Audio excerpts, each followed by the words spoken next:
자, 좀 전에 이제 거짓 선지자 이야기를 했는데 이것은 단순히 뭐 하나님의 말씀을 선포하는 예언자, 뭐 오늘로 치자면 목사, 뭐 이런 데만 국한되는 건 아니에요. 그러니까 많은 사람들이 하나님의 마치 무슨 우리가 뭐 일반적인 사람들도 뭐 예를 들어서 뭐 우리 뭐라고 해야 될까? 쉽게 말하면 마치 내 이익이 하나님의 뜻인 것처럼 얘기할 때가 많아요. 우리가 뭐 우리나라의 이익이 하나님의 뜻인 것처럼. 근데 결국은 사람들이 굉장히 신앙이 자기중심적이라 내가 얻는 이익을 마치 하나님의 뜻인 것인 양 그렇게 생각할 때도 많고, 그거를 우리나라가 얻는 이익이 뭐 하나님의 뜻인 양 그렇게 착각할 때도 많아요. 인간의 이익은 하나님의 뜻과는 아무 상관이 없어요. 하나님은 때로는 이스라엘의 역사에도 그렇잖아요. 역사에서도 하나님은 뭔가 잘못된 사람들을 돌이키게 하기 위해서 치신단 말이에요. 어느 때는 고난이 하나님의 뜻이고 어느 때는 실패가 하나님의 뜻이에요.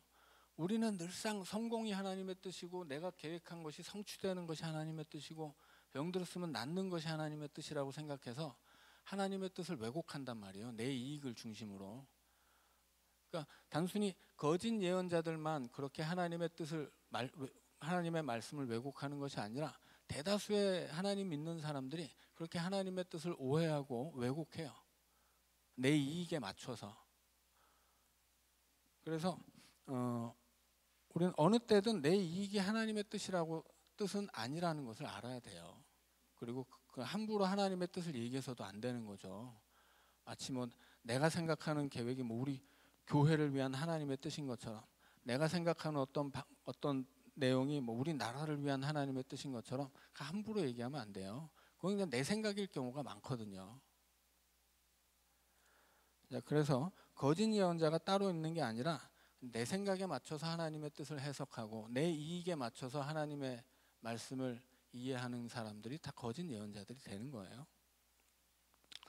자, 33절입니다. 열왕기상 13장 33절입니다. 여로보암이 이 일 후에도 그의 악한 길에서 떠나 돌이키지 아니하고 다시 일반 백성을 산당의 제사장으로 삼되 누구든지 자원하면 그 사람을 산당의 제사장으로 삼았으므로 이 일이 여로보암 집에 죄가 되어 그 집이 땅 위에서 끊어져 멸망하게 되니라. 자, 여로보암이 제사장을 레위 지파가 아닌 일반 백성 중에서 제사장을 임명하는 이유는 권력의 독점을 위해서라고 말씀드렸죠. 그런데 지금 그 반대편에서 또 제사장이 되겠다고 자원하는 사람도 있어요. 이 사람들은 왜 자원할까요? 돈을 벌려고 하는 거죠. 이익을 얻으려고. 신약시대 예수님도 사두개파들과 굉장히 사이가 안 좋죠. 왜 그래요? 사두개파들이 왜 성전에서 그렇게 목숨 걸고 그 권력을 지키려고 하냐면 돈이 되기 때문이에요. 자, 산당에서 제사장이 되겠다고 하는 사람들 이유가 뭐예요? 돈 되니까 그런 거예요. 자기 이익을 위해서. 그래서 제사장을 임명하는 사람도 자기 이익을 위해서 하는 것이고 제사장이 되고 싶은 사람도 자기 이익을 위해서 하는 거죠. 실제로 이스라엘의 역사 안에서 이 신약과 구약 사이에 이제 신구약 중간사라고 하는데, 이스라엘 안에서 그 반란이 일어나서 혁명이 일어나서 한시적으로 독립을 쟁취한 시대가 있었습니다. 자, 그래서 그 시대에 이스라엘에 하스모니안이라고 하는 왕조가 생기고 그 왕조 때 그 왕족들이 제사장을 겸하게 돼요. 그러니까 이 구약의 율법 같은 건 다 집어치우고 이제 자기들이 나라의 독립을 되찾았으니까 자기들이 왕도 되고 제사장도 되는 거예요. 자, 그런데 재밌는 것은 이제 나중에 하스모니안 왕조가 이제 멸망하고 이 시리아가 그 이스라엘을 지배하게 되었을 때 시리아는 로마의 전쟁을 걸었다가 대패하거든요. 결국 전쟁 배상금을 물어야 돼요. 그래서 그 전쟁 배상금을 물기 위해서 시리아가 했던 것이 뭐냐면 당연히 자기들이 지배하고 있는 그 식민지를 착취하는 거였죠. 그래서 그때부터 대제사장직이 매점매석을 하게 됩니다. 돈 내고 사는 거예요. 대제사장직을. 예수님 시대에 그래서 증경 대제사장들이 있죠. 그래서 대제사장은 원래 종신직이라 한 세대에 한 명밖에 없어요. 죽으면 그 다음 때에 대제사장이 나오는 거예요. 그 대제사장의 장자가 그걸 맡는 거죠. 자, 그런데 예수님 시대에 대제사장들이 나오거든요. 대제사장의 무리가 있어요. 이건 뭐냐면 돈 주고 샀다가 또 다른 놈이 돈을 더 많이 내면 그 사람이 대제사장이 되는 거예요. 그러면 이제 그렇게 점점 증경 대제사장들이 쌓이는 거죠. 그 사람들이 대제사장들이라고 복음서가 기록하는 말하자면 뭐 그냥 언어 도단인 거죠. 대제사장들이라는 말은 있어서는 안 되는 것인데 그냥 돈 주고 사다 보니까 대제사장들이 나타난 거예요. 자, 이제 그 이스라엘의 역사에서 굉장히 나중에 나타났던 그런 일들이 지금 북왕국 이스라엘에서 진작 한번 이렇게 있었다라고 하는 것입니다. 결국은 이제 그런 죄악 때문에 멸망하게 되는 것입니다. 자, 14장 1절입니다. 그때 여로보암의 아들 아비야가 병든지라 여로보암이 자기 아내에게 이르되 청하건대 일어나 변장하여 사람들이 그대가 여로보암의 아내임을 알지 못하게 하고 실로로 가라. 거기 선지자 아히야가 있나니 그는 이전에 내가 이 백성의 왕이 될 것을 내게 말한 사람이니라. 그대의 손에 떡 10개와 과자와 꿀 한 병을 가지고 그에게로 가라. 그가 그대에게 이 아이가 어떻게 될지를 알게 하리라. 여로보암의 아내가 그대로 하여 일어나 실로로 가서 아히야의 집에 이르니 아히야는 나이가 많아 눈이 어두워 보지 못하더라. 여호와께서 아히야에게 이르시되 여로보암의 아내가 자기 아들이 병들었으므로 네게 물으러 오나니 너는 이러이러하게 대답하라. 그가 들어올 때에 다른 사람인 채 함이니라. 그가 문으로 들어올 때에 아히야가 그 발소리를 듣고 말하되 여로보암의 아내여 들어오라. 네가 어찌하여 다른 사람인 채 하느냐. 내가 명령을 받아 흉한 일을 네게 전하리니 가서 여로보암에게 말하라. 이스라엘의 하나님 여호와의 말씀이 내가 너를 백성 중에서 들어 내 백성 이스라엘의 주권자가 되게 하고 나라를 다윗의 집에서 찢어내어 네게 주었거늘 너는 내 종 다윗이 내 명령을 지켜 전심으로 나를 따르며 나 보기에 정직한 일만 행하였음과 같지 아니하고 네 이전 사람들보다 더 악을 행하고 가서 너를 위하여 다른 신을 만들며 우상을 부어 만들어 나를 노엽게 하고 나를 네 등 뒤에 버렸도다.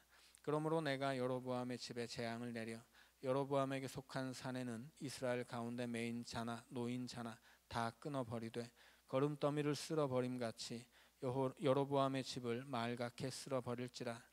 여로보암에게 속한 자가 성읍에서 죽은즉 개가 먹고 들에서 죽은즉 공중의 새가 먹으리니 이는 여호와께서 말씀하셨음이니라 하셨나니 너는 일어나 네 집으로 가라. 네 발이 성읍에 들어갈 때 그 아이가 죽을지라. 온 이스라엘이 그를 위하여 슬퍼하며 장사하려니와 여로보암에게 속한 자는 오직 이 아이만 묘실에 들어가리니 이는 여로보암의 집 가운데에서 그가 이스라엘의 하나님 여호와를 향하여 선한 뜻을 품었음이니라.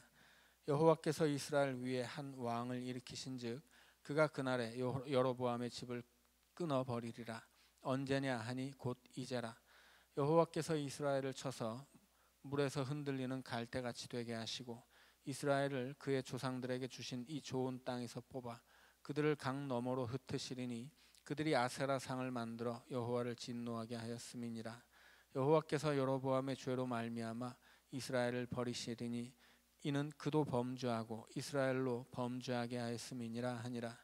여로보암의 아내가 일어나 디르사로 돌아가서 집 문지방에 이를 때 그 아이가 죽은지라. 온 이스라엘이 그를 장사하고 그를 위하여 슬퍼하니 여호와께서 그의 종 선지자 아히야를 통하여 하신 말씀과 같이 되었더라. 자, 여로보암이 이렇게 죄를 지었기 때문에 하나님이 여로보암의 집을 그 왕권을 치신다고 말씀하죠. 마침 여로보암의 아들이 이제 병들어서 여로보암이 자기 아내한테 선지자한테 가서 좀 기도 좀 해달라고 해서 우리 아들 낫게 낫게 하자 이렇게 해서 보냈는데 오히려 아히야가 이제 그 아이는 죽을 것이고 그 아이뿐만 아니라 하나님이 너희 집안을 아주 다 쳐서 거름더미를 쓸어버리듯이 쓸어버릴 것이다 말씀하죠. 그리고 무덤에 장사된 사람은 오직 그 아이밖에 없다 그렇게 이야기합니다. 오직 이 아이만 묘실에 들어가리니 이렇게 얘기하죠. 나머지는 어떻게 되는 거예요? 나머지는 다 객사할 것이다 그렇게 저주를 받는 거예요.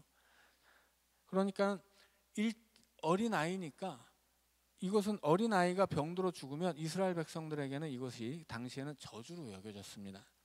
그런데 그렇게 어려서 병들어 죽는 것보다 너희 집안 모든 사람들은 다 그렇게 더 심한 저주로 진멸될 것이다. 그렇게 이제 말씀하신 것이고 그대로 이루어졌다라고 하는 이야기입니다. 자, 19절입니다.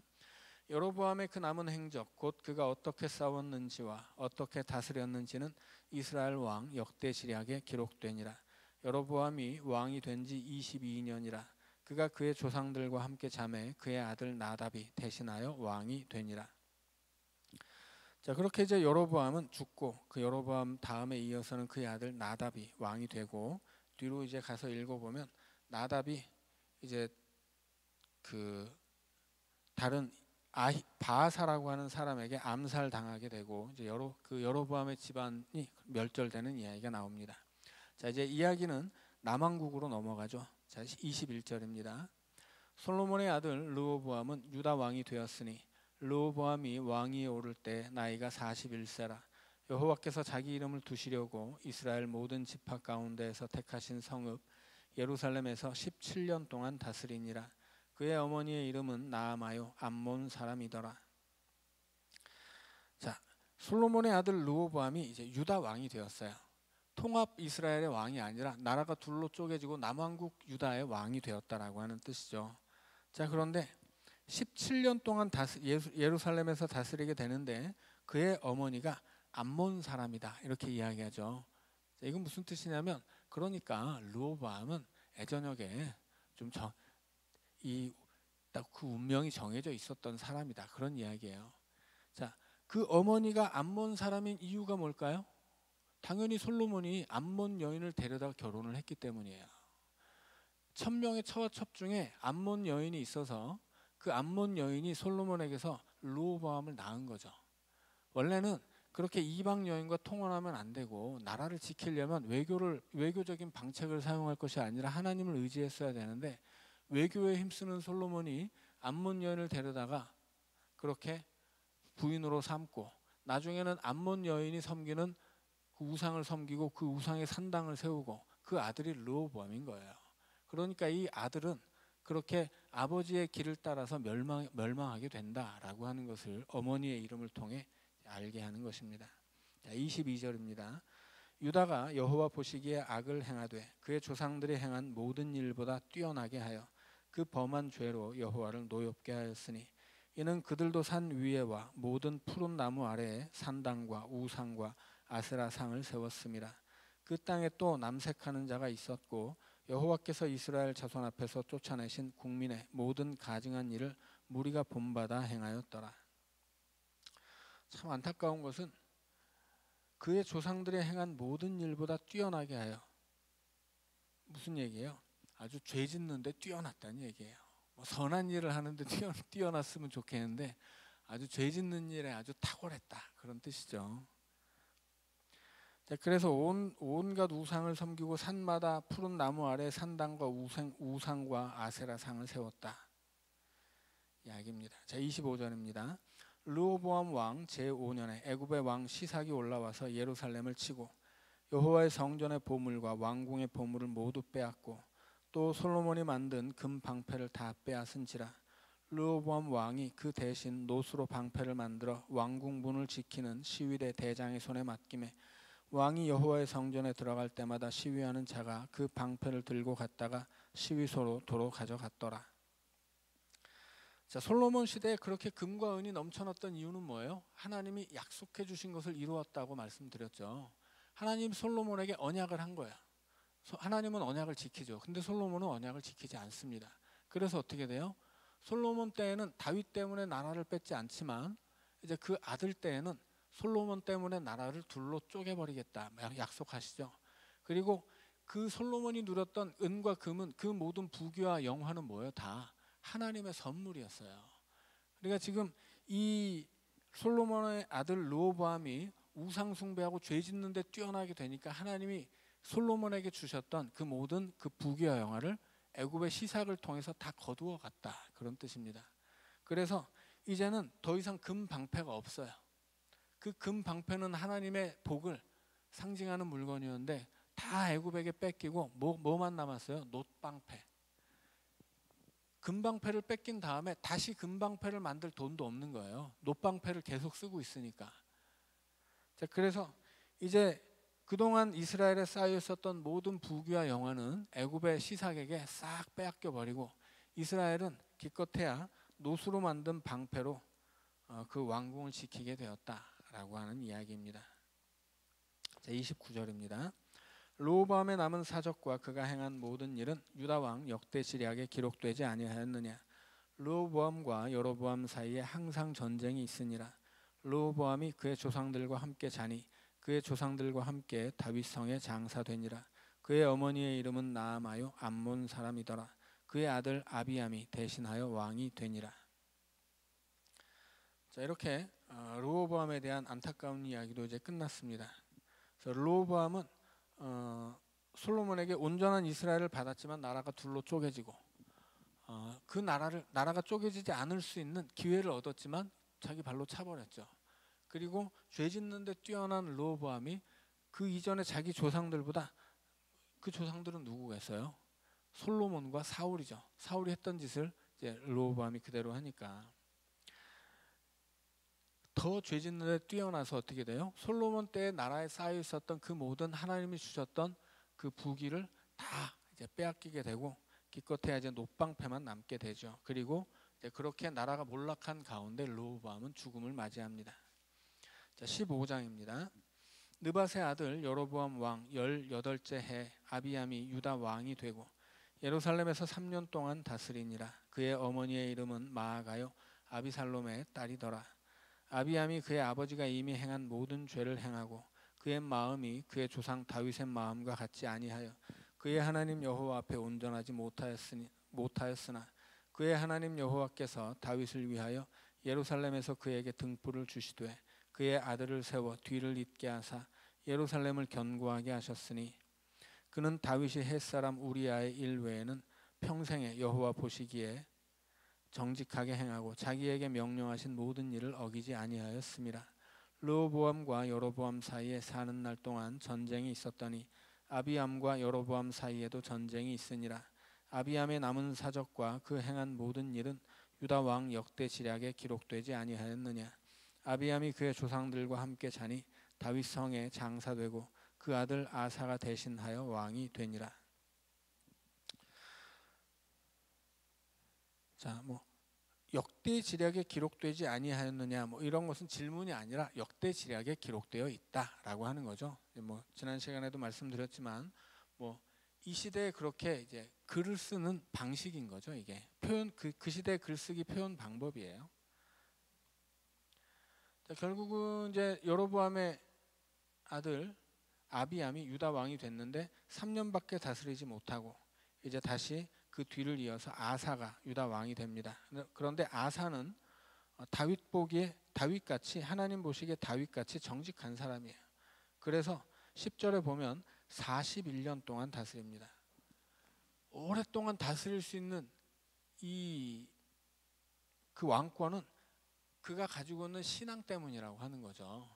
그 앞에 이 아비암이라고 하는 사람은 3년밖에 다스리지 못하죠. 그 이유는 뭐예요? 그가 범죄하기 때문이죠. 온전하지 못했기 때문이에요. 자, 9절입니다.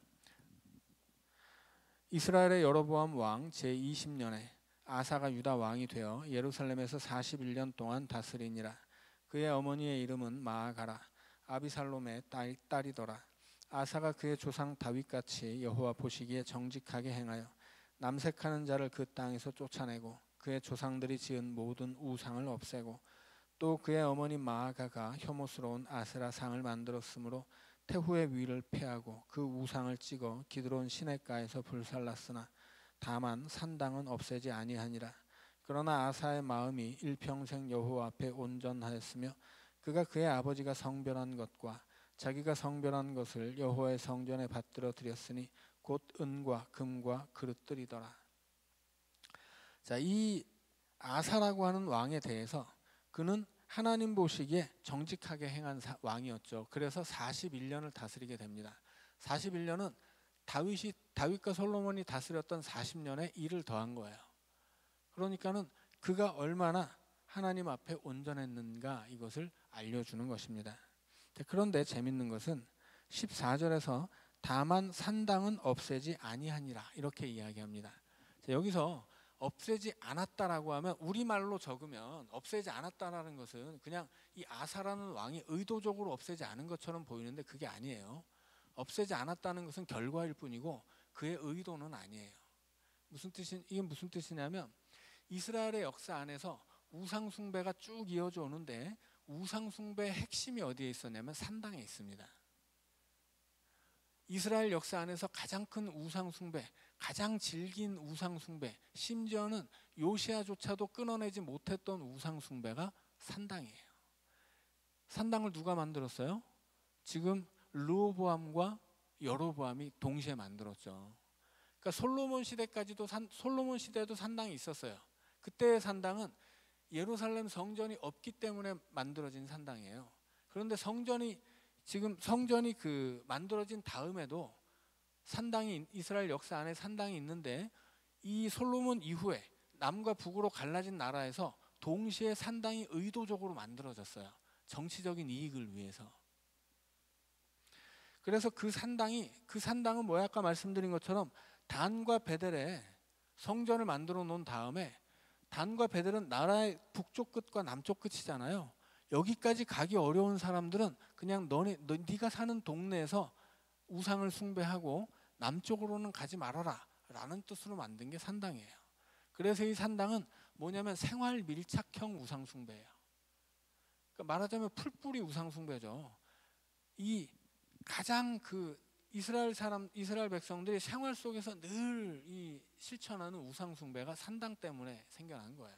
그래서 산당은 끊기 어려운 거예요. 그러니까 뭐 예를 들어서 뭐 아주 우상 숭배가 심각했을 때는 심지어 예루살렘 성전 안에 하나님을 섬기는 제단과 바알을 섬기는 제단이 동시에 있었던 적도 있어요. 그런데 그런 우상 숭배는 없앨 수가 있는 거예요. 왕이 결단하면 그 제단 막 다 박살내 버리고 우상 부셔서 태워 버리고 제사장 잡아다 죽여 버리면 그런 우상 숭배는 멈출 수 있어요. 그런데 멈추지 못하는 게 뭐예요? 산당. 백성들이 아무 때나 심심하면 산에 올라가서 우상을 숭배할 수 있게 만들어 놓은 게 산당이거든요. 결국 이 이스라엘 역사 안에서 가장 심각한 우상 숭배는 산당에서 이루어집니다. 그래서 산당을 없애지 않았다라고 하는 것은 아사의 선택이 아니라 이거는 이 아사는 어떻게든 하나님만 섬기려고 했는데 백성들이 들어먹지를 않았던 거예요. 그래서 그 산당의 우상 숭배를 끊어내지 못했다라고 하는 이야기지 아사가 무슨 산당은 괜찮으니 놔뒀다 이런 뜻은 아니다라고 하는 것입니다. 결국 이스라엘이 남과 북이 다 멸망하게 되는데 그 원인은 우상 숭배이고 북왕국은 뭐 애초에 틀려먹은 우상 숭배로 시작한 나라이기 때문에 애초에 뭐 운명이 정해져 있었지만 남왕국 유다조차 그 우상 숭배를 벗어나지 못했던 가장 큰 그 우상 숭배의 이유는 바로 산당에 있었다라고 하는 것입니다. 16절입니다. 아사와 이스라엘의 왕 바아사 사이에 일생 동안 전쟁이 있으니라. 이스라엘의 왕 바아사가 유다를 치러 올라와서 라마를 건축하여 사람을 유다 왕 아사와 왕래하지 못하게 하려 한지라. 아사가 여호와의 성전 곳간과 왕궁 곳간에 남은 은금을 모두 가져다가 그 신하의 손에 넘겨 다메섹에 거주하고 있는 아람의 왕 헤시온의 손자 다브림몬의 아들 벤하닷에게 보내며 이르되 나와 당신 사이에 약조가 있고 내 아버지와 당신의 아버지 사이에도 있었느니라. 내가 당신에게 은금 예물을 보냈으니 와서 이스라엘의 왕 바아사와 세운 약조를 깨뜨려서 그가 나를 떠나게 하라 하매 벤하닷이 아사 왕의 말을 듣고 그의 군대 지휘관들을 보내 이스라엘 성읍들을 치되 이온과 단과 아벨 벤마아가와 긴네렛 온 땅과 납달리 온 땅을 쳤더니 바아사가 듣고 라마를 건축하는 일을 중단하고 디르사에 거주하니라. 이에 아사 왕이 온 유다의 명령을 내려 한 사람도 모면하지 못하게 하여 바아사가 라마를 건축하던 돌과 제목을 가져오게 하고 그것으로 베냐민의 게바와 미스바를 건축하였더라. 아사의 남은 사적과 모든 권세와 그가 행한 모든 일과 성읍을 건축한 일이 유다 왕 역대시략에 기록되지 아니하였느냐. 그러나 그는 늙음하게 발에 병이 들었더라. 아사가 그의 조상들과 함께 잠에 그의 조상들과 함께 그의 조상 다윗의 성읍에 장사되고 그의 아들 여호사밧이 대신하여 왕이 되니라. 자, 이제 아사가 그렇게 하나님을 잘 섬기는 왕이 되었지만 산당은 없애지 못했고, 그리고 이제 남유다와 북왕국 이스라엘이 늘 전쟁이 있었는데 지금 북쪽에서 여로보암의 왕권을 끝낸 바하사라는 왕이 나타나서 이제 지금 남과 북을 나누는 국경 지역에 라마라고 하는 지역에 성읍을 말하자면 이렇게 성벽을 세우려고 했습니다. 이 성벽은 뭐냐면 남왕국 유다를 고립시키려고 하는 거예요. 지금 솔로몬 시대에 북왕국 그 북쪽 10지파의 부가 어디에서 나왔냐면 해상 무역에서 나왔다고 말씀드렸죠. 그러니까 북쪽으로 진출하지 못하도록 여기다가 이 성벽을 지으려고 했던 거예요. 그래서 아사가 이 북쪽 지파 위쪽에 있는 이방 나라의 왕 벤하닷에게 이제 협조를 구하죠. 그래서 자기 이 궁과 예루살렘 성전에 있는 모든 그 금부치를 싹 모아가지고 예물로 갖다 주고 그 위에서 좀 압박을 해달라 이렇게 이야기해서 결국 이 라마성을 세우려고 했었던 바하사의 계획은 이제 실패하게 되고, 라마를 건축하려고 했던 그 모든 재료들을 가져다가 오히려 이 아사가 게바와 미스바에 새로운 자기들을 위한 성읍을 이제 건축했다라고 하는 이야기입니다. 이것은 뭐냐면 지금 남왕국 유다, 북왕국 이스라엘이 서로 계속 전쟁을 하는데 이렇게 남왕국이 지금 북왕국이 남왕국의 이 무역길을 끊어버리려고 했던 거예요. 고립시키려고 했던 거죠. 그러면 어떻게 되겠어요? 가난해지는 거죠. 자, 그랬는데 이렇게 북왕국의 시도를 무력화시키고 오히려 그 재료를 가지고서 자기들을 위한 성벽을 만들었다라고 하는 이야기는 결국 이 아사라는 왕이 그만큼 하나님을 잘 섬겼기 때문에 하나님이 그를 도와주셔서 북왕국과의 전쟁에서 승리했다라고 하는 이야기를 기록하는 것입니다. 자, 오늘은 여기까지 읽고 마치죠.